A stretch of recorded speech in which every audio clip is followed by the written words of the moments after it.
This Breeders' Cup preview edition of the Sports Gambling Podcast is brought to you by Prize Picks. Go to prizepicks.com/SGPN and use code SGPN for a first deposit match up to $100. Plus, the MMA Gambling Podcast just launched their YouTube channel. To celebrate, we're giving away a MMA Gambling Podcast hoodie. Head over to sportsgamblingpodcast.com/MMA hoodie for all the details. Hey, this is Derek Stevens. I'm the owner of Circa Las Vegas.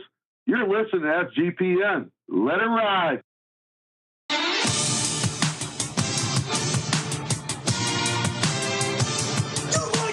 Long, Cox. He's one of those guys who will get penetration.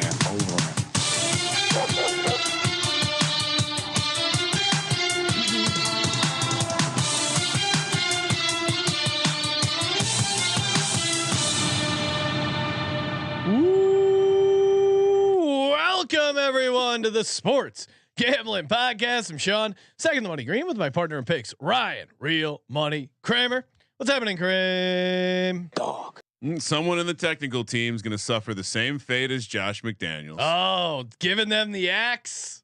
I don't know what that Josh McDaniels got fired. Oh no. Yes, tough day for Josh McDaniels. Tough day for us. The Ron Rivera first coach fired. After that game, they're unloading all the players. I'm like, oh great, get in on this. It's a low price, but I still like it. Ron Rivera even blew his massive lead in the first coach fired market. That's how bad Ron Rivera is. But Josh McDaniels deserved to be fired. Maybe I think what happened, Mark Davis got one of those progressive jackpots at the Las Vegas airport. That's the only way. The guy has no money. How can he afford to fire and now pay?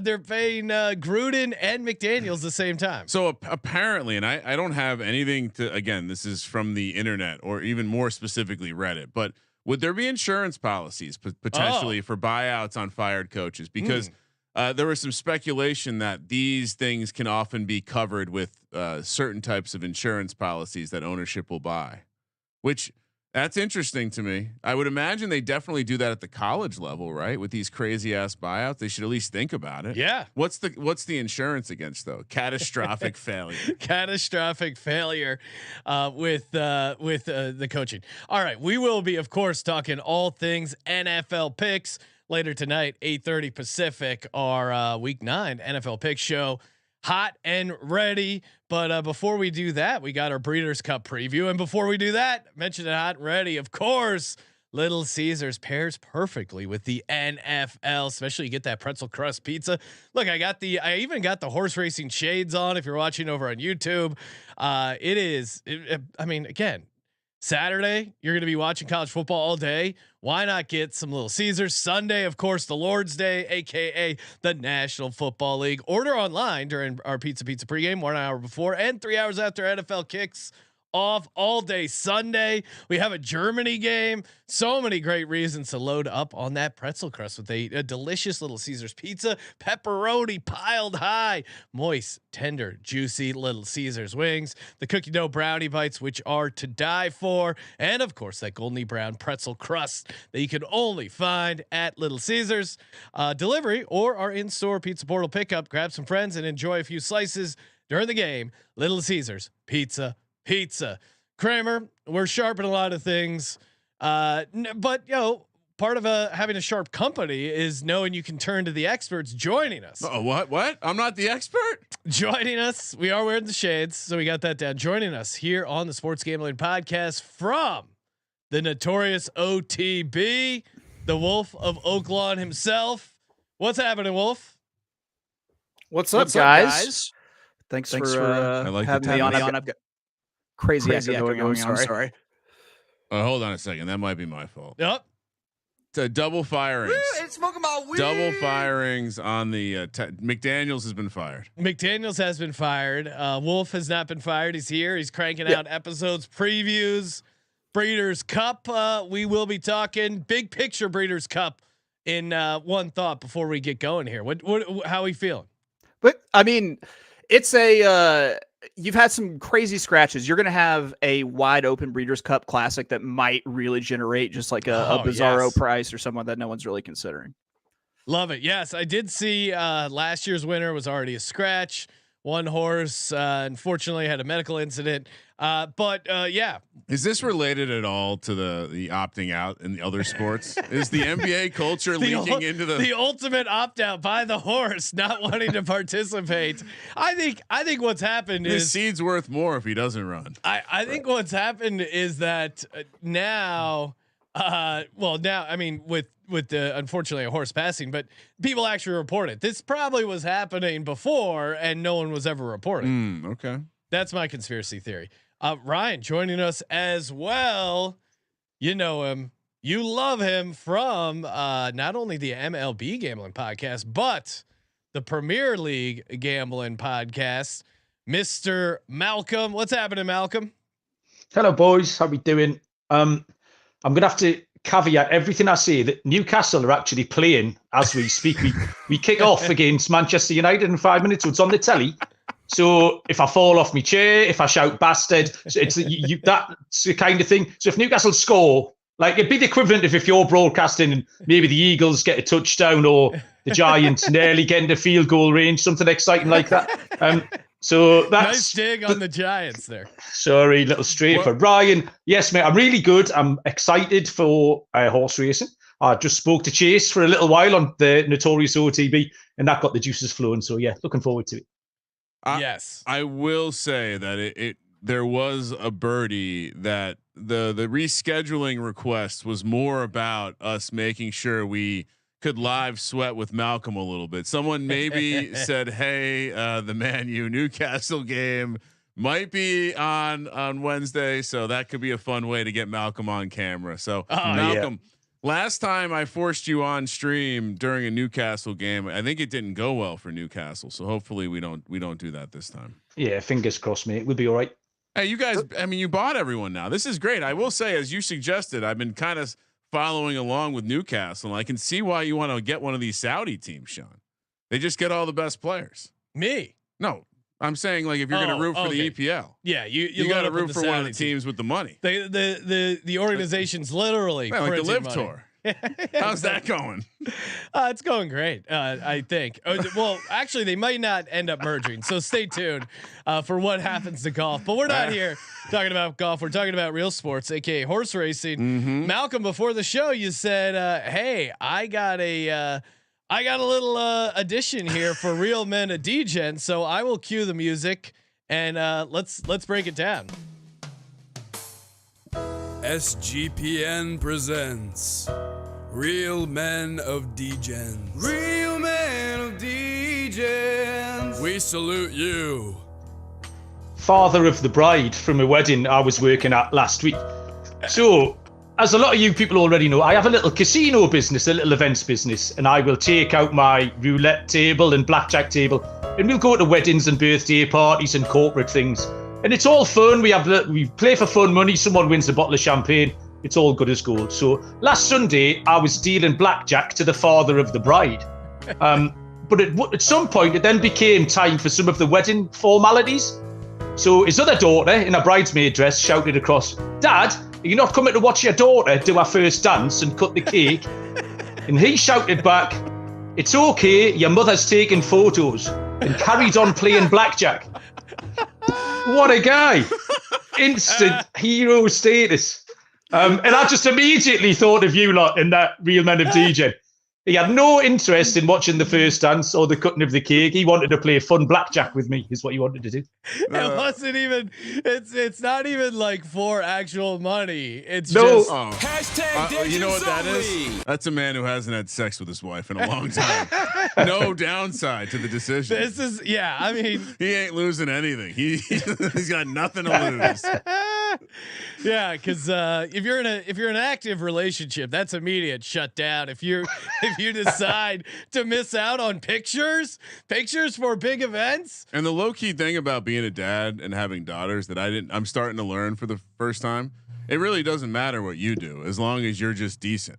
Because at some point they're gonna fucking hate their mom's guts, and you just need to be there to catch that. You just need to hang around. Got a forward 7-year-old daughter. I'm writing this all down right now. Dude, I'm telling you, like it's a variance play. You're never gonna be you're never gonna ride the highs as high as mom, but you're also never going to be the savage beast. I mean, again, go look it up. In the wild, more moms eat their young than dads. Stat of the day. All right, let's talk Breeders' Cup. We got 3 massive races to break down. Will you be attending, Sean? No, probably not. But it is right down the street here at Santa Anita. One of the most beautiful tracks in the country. It really it's is. Not even close. Like, as someone who grew up on the East Coast stuff, you come out here, you go to Santa Anita, and you're throwing back a little bit. Yeah, there's nothing sketchy about any of it. No, and it's and just right there, nestled in the foothills. The even mountains the betting in the windows are are like kind of nice. It's like they're classic. They have style. Yeah, way better. I mean, if you want the D-Gen activity, the old Hollywood Park racetrack is probably where you want to go. Santa Anita is just borderline classy. Nice establishment. That infield, good place to hang. But Friday, we got a nice race here. The Breeders' Cup Juvenile race 8.5 furlong race, $2 million prize. I ask you, Wolf, why are we breaking down this race? What is it important for? What are we talking here? Sure. I mean, the BC Juvenile, it's the championship for 2-year-old colts. If you're not familiar with the age requirements for the Triple Crown, that all starts at 3 years old. So the winner of this race is likely going to end up your favorite in Kentucky Derby future wagers and wagering pools. So if you're either doing the pari-mutuel Kentucky Derby futures pools, or if you're going through a sports book, more than likely whoever wins this is going to be who starts taking money early.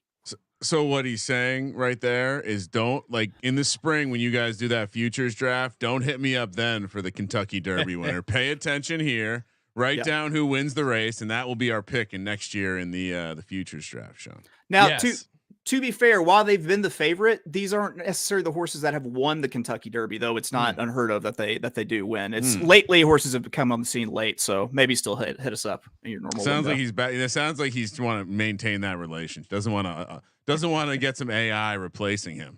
Yes, exactly. You still need. I take the papers from the engineers to the. Has AI gotten into horse picks? Oh, I'm sure. I look so much like a Wooly Willy. Do you have any idea how quickly I could be replaced by AI? Just a horse picking robot. We'll add that to the to-do list.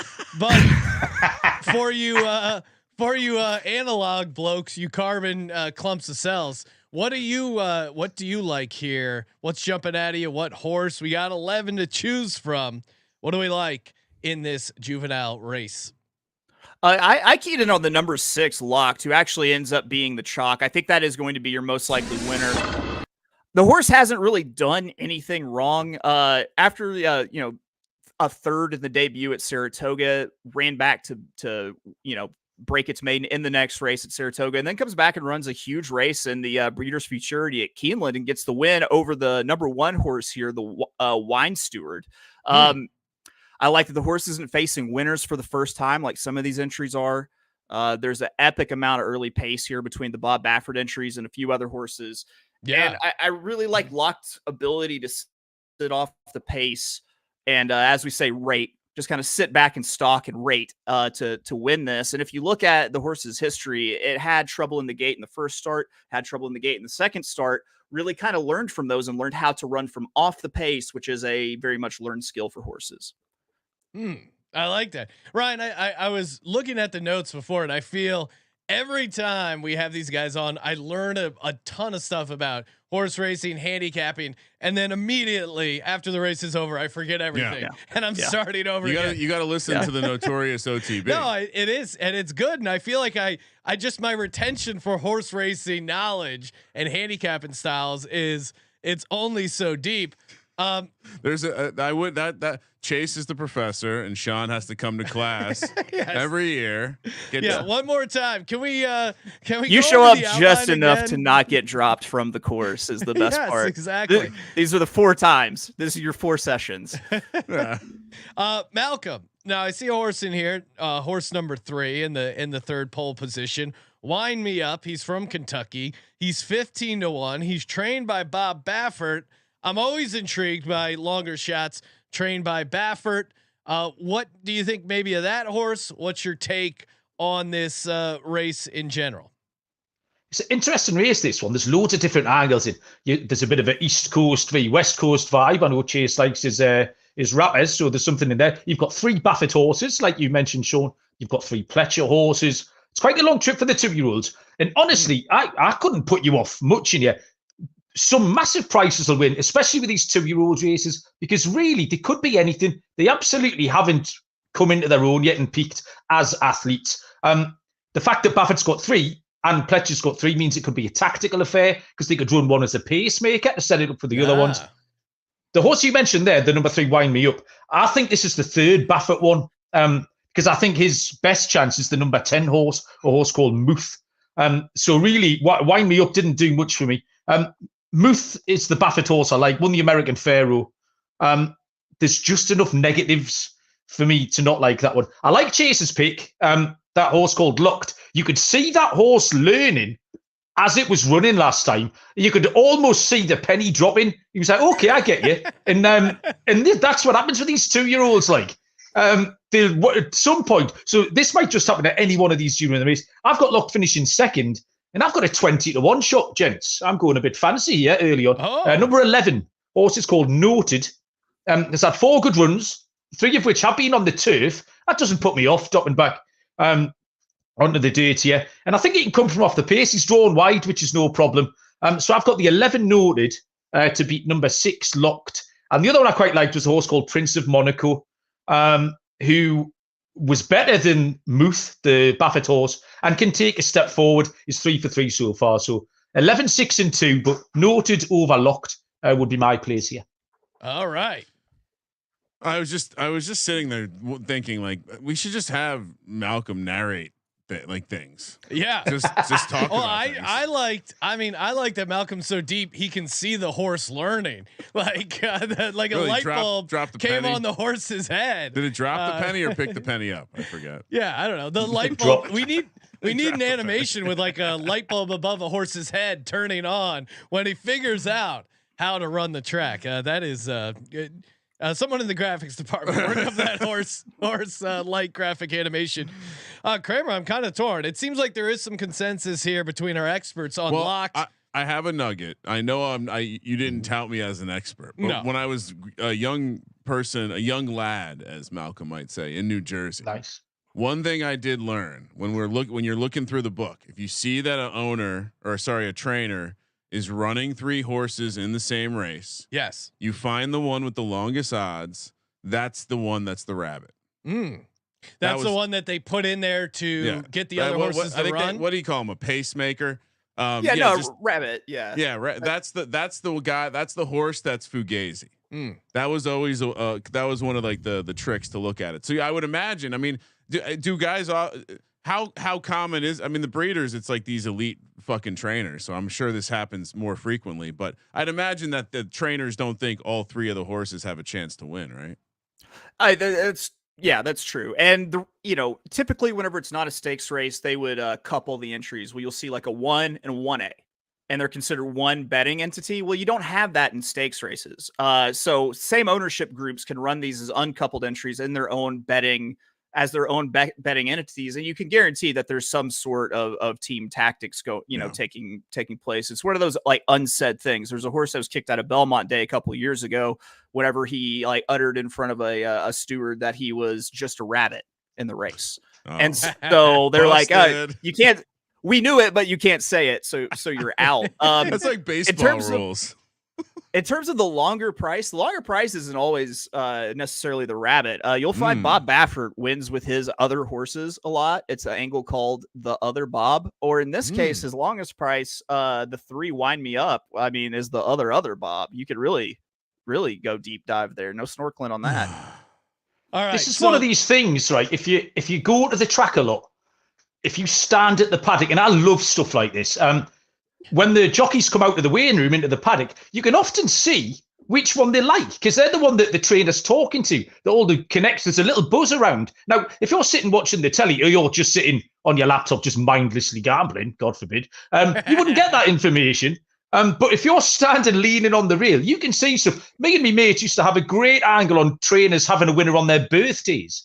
Now, you don't know when a trainer's birthday is. If you get that information, they always love a winner on their birthday. Why wouldn't they? And they lay them out. So if you can find out when a trainer's birthday is, go down the card. So, yeah, it's one of those things. It can often be the owner's decision. The owners might just want a day out. They're not short of money. They want to go to Santa Anita for the Breeders' Cup. So they'll just sell the trainer, put it in there. The trainer doesn't care whether it wins or loses. So, like I say, the fact that it's a third choice, that wouldn't put me off at all, Sean. Oh, so Malcolm's not put off. How could I be put off? Yeah. So, all right. I think I'm going to go with locked and then wind me up and noted as some long shot sprinkles there. Kramer, what are you doing? I mean, we were just talking about wind me up. Yeah. I like that angle. Bob Bamford's a cheating motherfucker. Well, but I did think I did like Malcolm's case for noted as well. So I'll be doing some win play show, et cetera, but locked. It does seem like there's a little. Is Muth at all related to Friar Muth? Is this one of those where he's gonna? They're not booing the horse. They're saying Muth. All right, I mean, that's pretty regular. I've seen horses named for tight ends before. There's a Hunter Henry running around in Arkansas. All right, so then why don't we just trifecta box that, right? Oh wait, because there's also locked. Yeah. Oh, locked is like the chalky guy who will horse will probably. All right. Win. So I was in preparing for this show. You know what? I don't want to do chalk. I've just wind me up and just noted 2 long shots. Fuck it. That's what I'm doing. Kramer, what are you gonna do? Yeah, wind me up. That's it. Feels just solo single shot. That was my first instinct. Follow me at Kramer Centric, Sean. We will be out in Vegas. Yeah. So maybe we'll be doing paper ticket trifectas. Oh my God. Hell yeah. Let's do that. All right. That will be, I forgot. What time is this race? This one it'll be 4:00 your time. Oh, that's perfect. That is perfect. We'll be live on the air to sweat. If you want to see Ryan with a rolled up odds sheet whacking it at the Wynn Sportsbook, if you're in Vegas, come by on Friday. No, we're gonna be Sean. We're gonna have them put that on the TV in the studio. Yes. Oh, you're right, because we're gonna be doing our DFS show will be DFS, and at the end we'll live sweat the breeders. Malcolm, I know we had discussed maybe a couple cocktails deep when you were out here in Las Vegas that we were going to create our own Las Vegas sportsbook in England. Yes, we were. I remember that.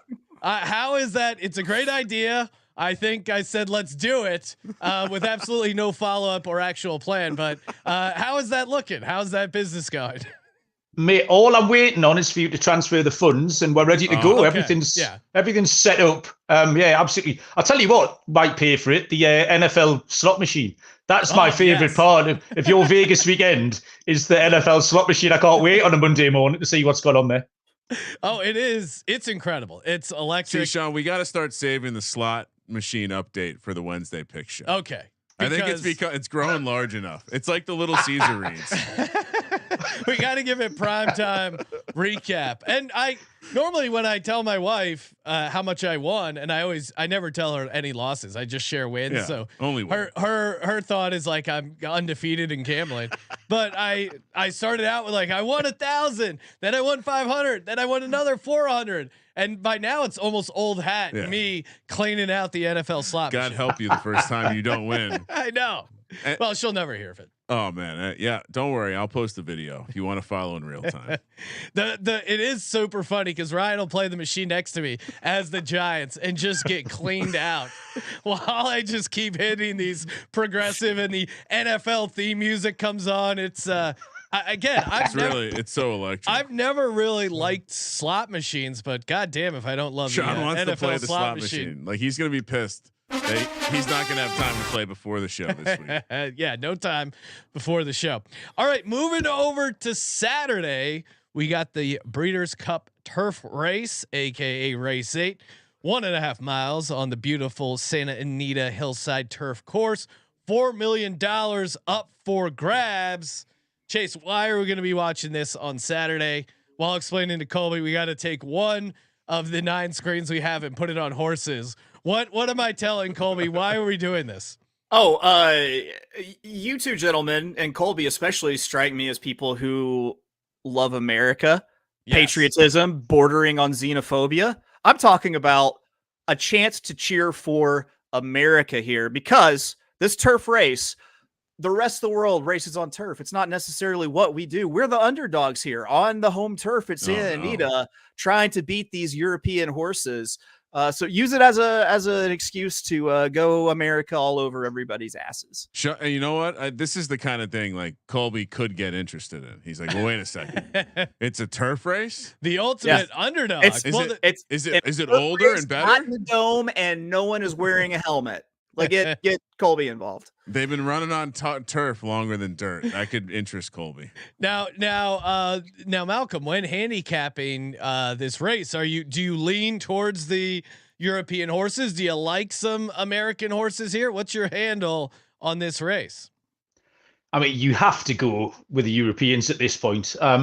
This is what we do. There's the two aspects are the turf, which is what we do, and the distance. Yes. It's a mile and a half. Our horses are bred to go a little bit further. You know, we don't have the culture of immediacy that you people have, so we're happy to run a little bit further. And the top 4 in the market are all European horses here.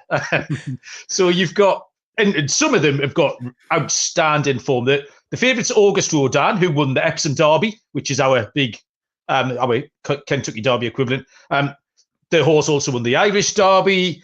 Won the Irish Champion Stakes. The form is absolutely rock solid with this one. Rock solid. My only little negative is that it's had a busy year. It's been a really long year. I mean, the start of November for a 3-year-old that's been on the go all year. And there's a horse in here that I love.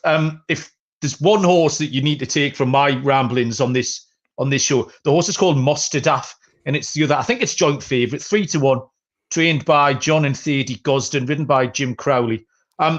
And this is it's won the premium 1.5 mile races in Europe. It won the Prince of Wales Stake at Ascot in June. It won the Juddmonte International at York. It's had a lovely break, and it's looked really well. It's a 5-year-old, so it's got a little bit more travel experience. It's looked really well at Santa Anita. The trackmen, the clockers, the people who have been leaning on the rail trying to work out whose birthday it is, said Mostadaf looks ultimately professional. So of the 4 Europeans at the top of the market, Mostadaf is my very strong lean.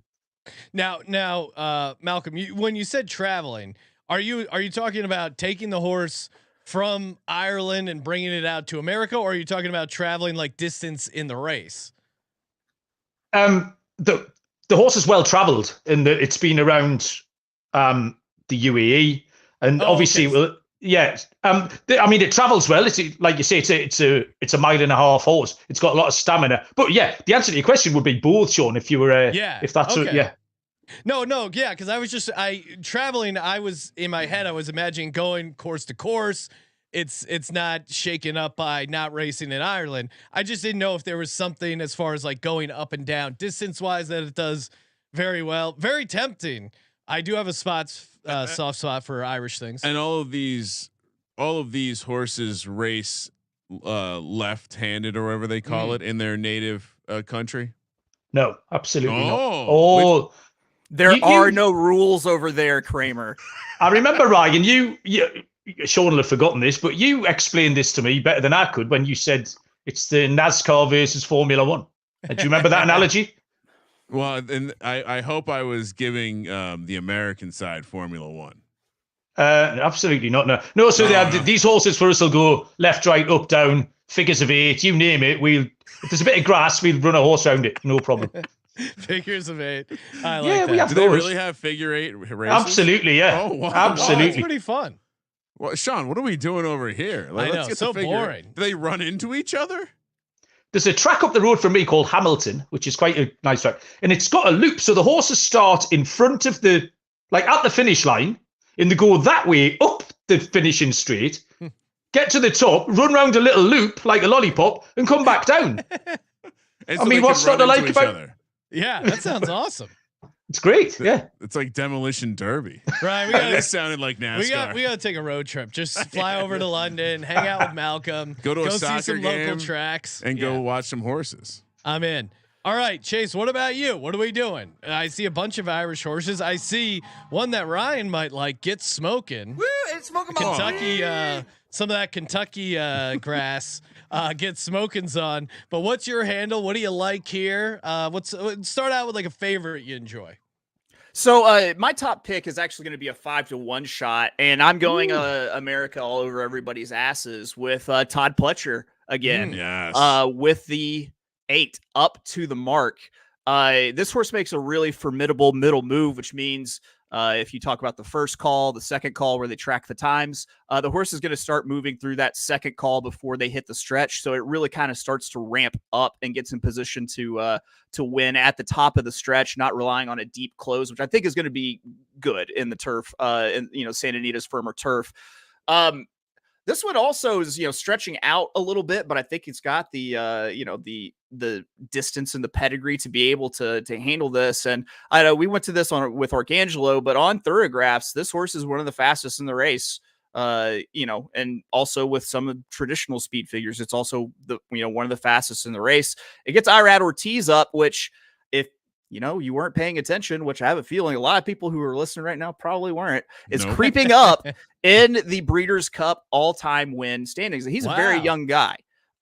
So I like that there. And I also like a really long shot that I can get to, Balladeer 30-1 because Get Smoking actually scratched, Ryan. So yes, breaking news. Yeah. Sorry. That seems very on brand for Get Smoking. You'll have to find something else while you're all hopped up on the goofballs. He was gonna go in the race, but he totally spaced, man. Sorry. Producer Josh actually just slipped me a note. It sounds like the scratch happened directly after the 4-quarter calzone raid. He said, "I'm out of here. Get me some of that 4-quarter calzone." Well, don't let these horses get into the crazy bread because they'll never leave. But the thing about Get Smoking scratching is now there's only one horse that wants to run out on the lead and be the early pace. We call it the lone early speed. A lot of times these horses can actually get brave. And when they get brave, the other horses will just watch him get smaller as he runs away, as they underestimate him. So I really like Balladeer there. And then I guess for later, I've got a big trifecta play that I love in this race that uses those two horses. All right, okay. You like Balladeer as your long shot. You like Up to the Mark as kind of your more favorite. Malcolm, you're on Mostadaf, correct? You like him? Well, Malcolm's muted. Malcolm accidentally muted himself. He's probably cursing at the refs and the. Yeah. 0-0, 22 minutes gone. Mostadaf for me. Dead simple, straight up. Okay. All right, so that seems like so we should just throw all of this great advice. We have a favorite and two long shots. We just throw all that together, right? All in a try box, right? What are those horse numbers? 8, 9, and 12 try box. Perfect. All right, that's what me and Sean are doing. All right, that's a good paper system ticket. play. We're getting a paper ticket. Oh, that's gonna be so awesome. It's been a while since I've had a paper ticket in ponies in beautiful Las Vegas. Hey, before we get to the final race, Prize Picks, baby. Prize Picks. Oh man, Prize Picks is so much fun. We were just talking about Thursday night football on our last episode, giving out some of our favorite fantasy plays, aka higher and lower. And great thing about Prize Picks, you can win 25x your money. I mean, that is the ultimate long shot. But again, I really like playing these for the primetime games where you're just locked in on one game, get a couple players you like. Great way to fade some. And there's the cross sports stuff is really fun, especially this time of year. You can do, Steph Curry combining with Travis Kelce, and especially now that we got that London kickoff, you got hours upon hours of awesome cross sport opportunities. And of course, Prize Picks, only DFS platform that offers the reboot policy. So if someone gets injured, your entries stay in play. Even if someone gets injured, football and basketball games, if you have a player exits the game in the first half, does not return the second, that player is rebooted. Ryan would love some of that rebooting action. Great way to not have to yell at them on social media. Void. And you can avoid all that. So easy to play, so fun, and of course you got to get that sweet first deposit match. All you got to do is go to prizepicks.com/SGPN, prizepicks.com, promo code SGPN for a first deposit match up to $100. prizepicks.com/SGPN. PrizePicks, daily fantasy sports made easy. We of course have an easy time here talking horses. Could talk ponies with these gentlemen all day. And of course, on Saturday, the Breeders' Cup Classic itself, race 10, 1 1/4 miles, $6 million up for grabs. It's almost as much as the Circus Survivor. Almost, Ryan. Almost. That would be a nice parlay. Win the Circus Survivor and then win the Breeders' Cup Classic. I mean, if I had to pick one, if we win Circus Survivor, I'm definitely buying a horse for Malcolm and for Chase. Yeah. It might not be a great horse, but we're gonna have fun running it into the ground. I want a Uncle Mo colt named Six in the Monin that I buy at auction. Really? Yeah. That's what. Real quick. Let's say we had some of these digital horses kicking around. Maybe we liquidate those. We got $1,000 maybe kicking around our pocket. Can you get a horse for $1,000 that you don't have to do anything, or how does horse ownership work, Chase? Well, I mean, it'd be nice if you like fed them and stuff like that. But is there like a horse B&B where I can kind of just be a horse owner for a weekend? I want to get in. I want to say I'm a horse owner without actually doing much and only spending up to $1,000. I feel like there's a free spirited soul that owns a petting zoo that can take care of that need for you at some point. Probably, yeah. So what you need to do, Sean, is a syndicate. An SGPN syndicate. How many people would stick in $100? That's true. All we need, we'll raise 10 grand up. No problem at all. Degens Pony, I think was the name we came up with, wasn't it? 10 syndicate is perfect. Like 10 grand, you can get a horse claim a horse at pretty much any track in America. So like, yeah, that's 10 grand. And then so we get the horse for 10 grand. And then what's like, tax, title, and tip on a horse? Like, what do you got out the door, rust proof and whatever they get you for? I'm assuming you're paying a trainer to take care of it, feed it some oats. What's weekly or monthly horse upkeep? A lot. A boat. I don't know. Not a month. A grand a month, maybe. Yeah, probably. Yeah, probably a grand a month. Yeah. After you talk about day rates and everything, yeah, probably. Yeah. Okay, so Ryan, we get 10 grand. We get people in on $1,000 a month, and we got horses. I think we need a horse person. Like we need a proper horse person. All right. Like, if you're, cause here's how I figure it works. Yeah. All right, we got 10 grand, horse person. What are we working with? Yeah, so we'll get the money. Chase is in Arkansas. I'd assume the price of a horse is cheaper there. Yes. Maybe we could. 10 grand, you can live like that's generational wealth. Right, maybe we could be the Bob Baffert of Arkansas down in. All right, we're on to something. Grand. We already have a cool ass name, Wolf. Yes. Trainer Wolf. If you want to do all the heavy lifting, and we'll just get you the money, and you got an eye on a horse, email us podcast@sportsgamblingpodcast.com, and we can talk turkey. Yeah, I can't wait to start studying our horse. We will be learning a lot about our horse. But what about the Breeders' Cup Classic? Wolf, give us a little backstory. Who do you like?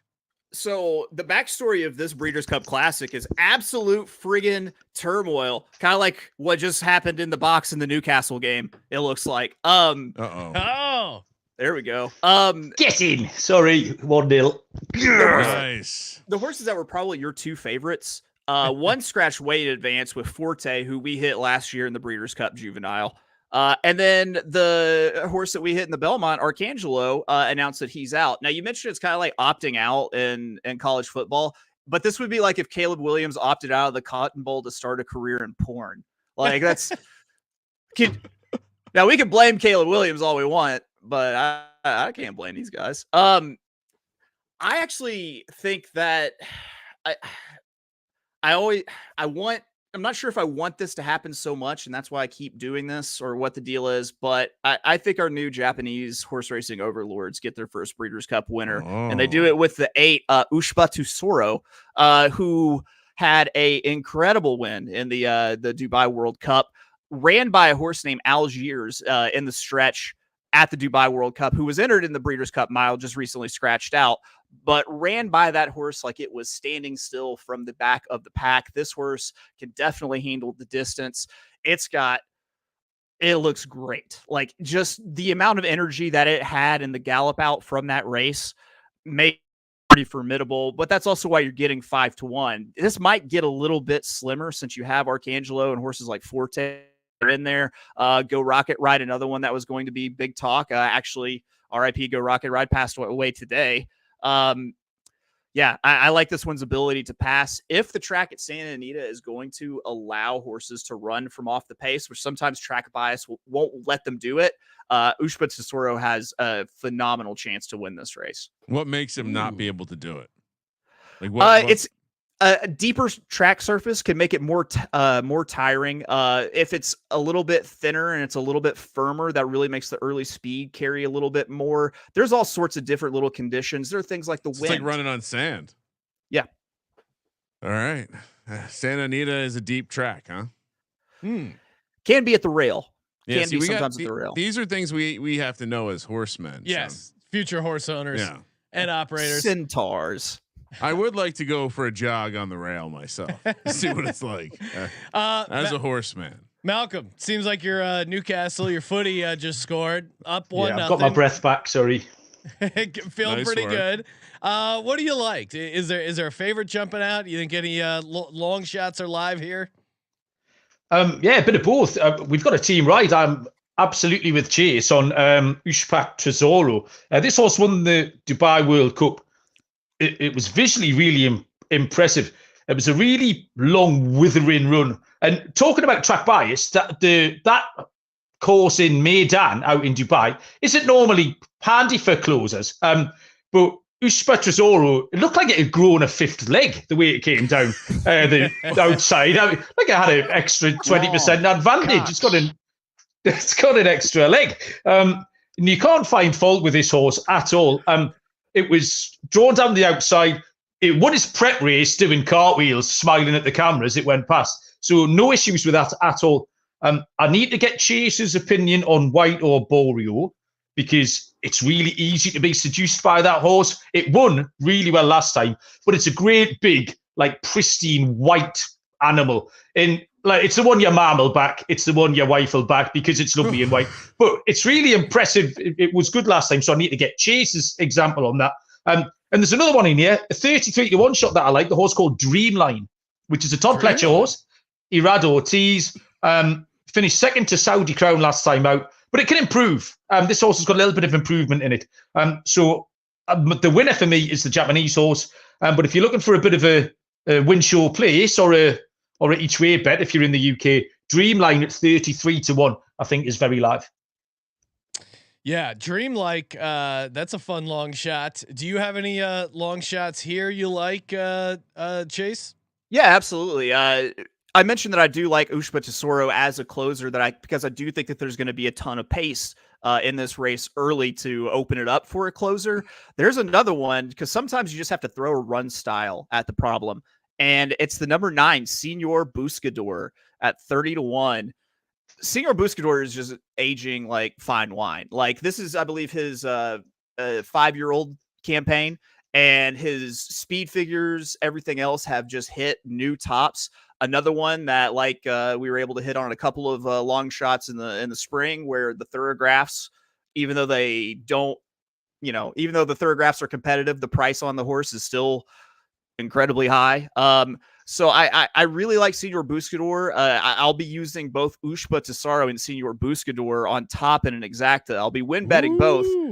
And then underneath in the exacta, I'll use number 2 and number 3, which that should let you know what I think about White Barrio. The 3. Okay. And the 2 Zandon, who, if you're going to make an exacta or trifecta in this race, you have to use, because all that horse does is finish second and third. Like, it's made $2 million almost exclusively finishing second and third in its career. So you definitely have to use that in any sort of exotic or gimmick bet. All right. So you got the. All right. Let's make sure we got all this, Sean. So we love Ushba Tesoro because Yeah. Both Malcolm and Chase Strong play. fancy this closer. Hopefully the dirt's not too deep. I think that was the big note there. And also I made a note, but Malcolm talking about the horse growing a fifth leg. We'll have to evaluate that for drop status, but when we do a bites bracket, we might have a newcomer showing up to the party. All right. So then other than that, we also like Senor Buscador. Yeah. Because that's a great name. Well, now, yes, Senor Buscador and Dreamlike. Sounds like someone's name for one of those like toy dogs. Are both, oh, look at Senor Buscador. It's like I got a little look at it, little poncho and sombrero on. Yeah, they're both TW Fincher trainers. Dreamlike is the long shot that Malcolm likes, and Senor Buscador is the long shot that Wolf likes. Maybe a small sprinkle on each of those, and then just Ushba to win. Ushba Tesoro, you mean? Yes. Don't be a mooshba. Huh? Oh, Hey. Yeah, they're not saying boo. They're saying Ushba. So yeah, I'll stick with a Dreamlike's really talking to me. I'll make that one my long shot lock, and then why is it talking to you? I don't know. Some horses talk to you. This is the same way Malcolm knows when a horse learns something. He can look at it. Oh, and we got Newcastle going up 2-0. I'm guessing. You've got it. Sorry, I'm so unprofessional. It's untrue. Can I tell you this Dreamlike horse? Yes. I believe it ran in the Pennsylvania Derby. And Sean, I think the jockey will be wearing colors that will resemble the Eagles. Oh, I mean, come on. What else? I don't know if you knew. I've got that. my Kelly Green jersey on. Can I tell you the Birds. other horse? The colors are of course tied to the trainer, Todd. I guess it's Todd Pletcher. But the other horse running with those same eagle-like colors, Bright Future. Ooh. Oh wow! Do you believe in that moon sun shit, Sean? Because this might be a sign that the dream-like Bright Future for an Eagles colored thing, whether it's a tiny man on a horse or it's a football team. Really trying there, but I'll don't need to talk about that anymore. I like the idea of just taking this Japanese horse, throwing him at the top, maybe putting an irrationally large bet on the win play show, and then we'll whip together that trifecta I heard Chase talking about. Where who was the horse that always places? It's White Abario. It's Zandon. Zandon. I was right the first time. Okay. So White Abario could be a win candidate, but I like him underneath. So yeah, what do we? Everyone is a win candidate, man. Don't stress too much. All right, so then we'll just Ushba. You know what? Let's keep it simple. Ushba and Dreamlike. Irrationally large bet on Ushba to win the race. All right.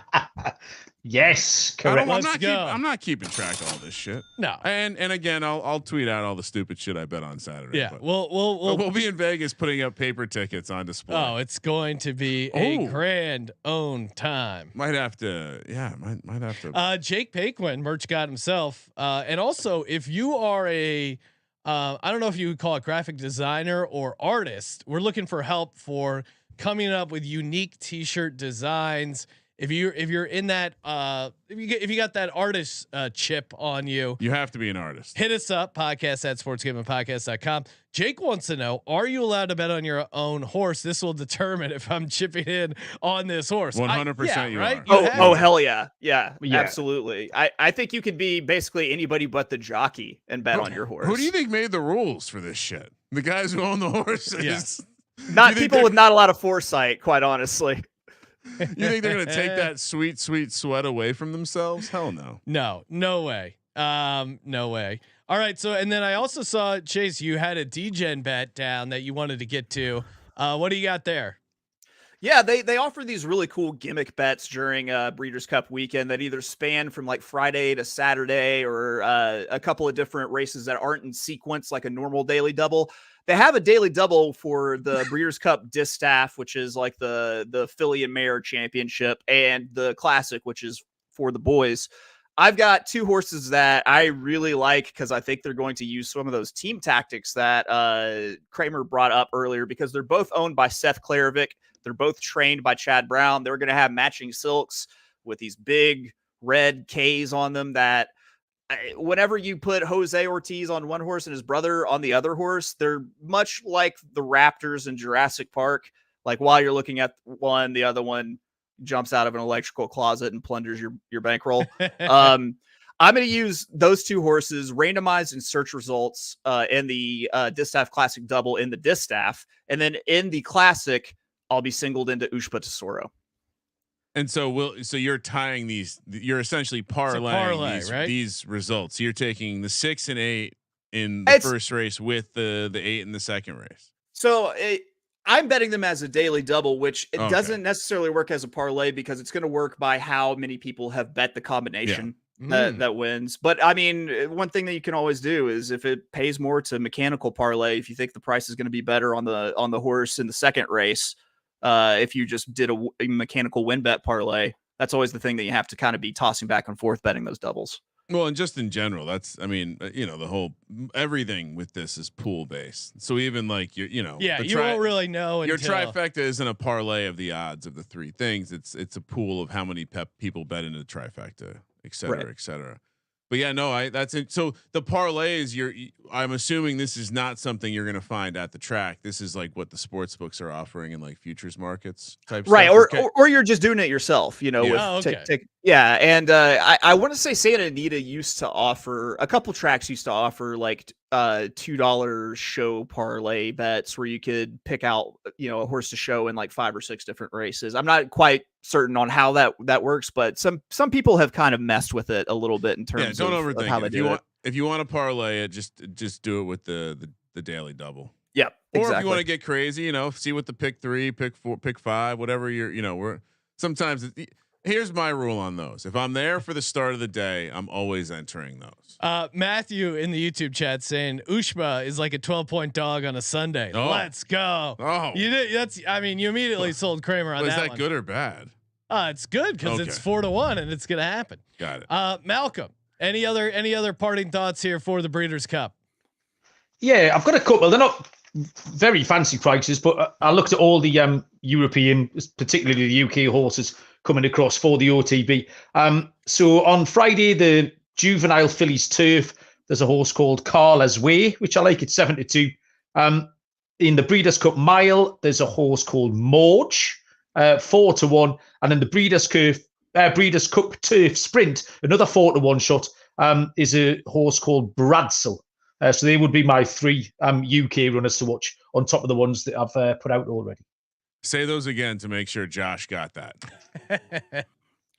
I can write them out, Josh, for you, but it's Carla's Way. Give me the horse numbers. You horse people. We speak in numbers. We're horsemen. I don't speak. No, that's you American horse people. Right. Actually, Carla's Way is number 9 in the Breeders' Cup Juvenile Fillies Turf. I have got no idea what number Morge is in the Breeders' Cup Mile. We'll figure that out. And Bradsell in the Breeders' Cup Turf Sprint. I know not of the number of that either. See, I did that because I also know people are going to complain that they can't understand Malcolm and that they want to know what he picked. Oh, so don't worry, we're going to put out a graphic with all these picks on it. So love it. Nice. Worth sweet noting, graphic. Our boy No Balls is actually in that last race too. No. Number 7 No Balls in the turf sprint. I'm not sure if he wins today, but I always bet No Balls. I could bet No Balls today and for the rest of the year and still be profitable even if he didn't win again. So man, we're gonna be hanging out with Big Balls on Friday. Yes. No Balls running on Saturday for the VSiN show. Well, big thanks to the Wolf of Oaklawn. Make sure you subscribe to the Notorious OTB podcast. Check him out on X @OfOaklawn. And of course, as always, make sure you check out Malcolm on the Premier League gambling podcast and the MLB gambling podcast. You can follow him on X @Mal_B_sport. Thank you for participating in the Sports Gambling Podcast. For the Sports Gambling Podcast, I'm Sean, stacking the money green. He's Ryan. Is it horseman or horseman? Kramer. Let it ride.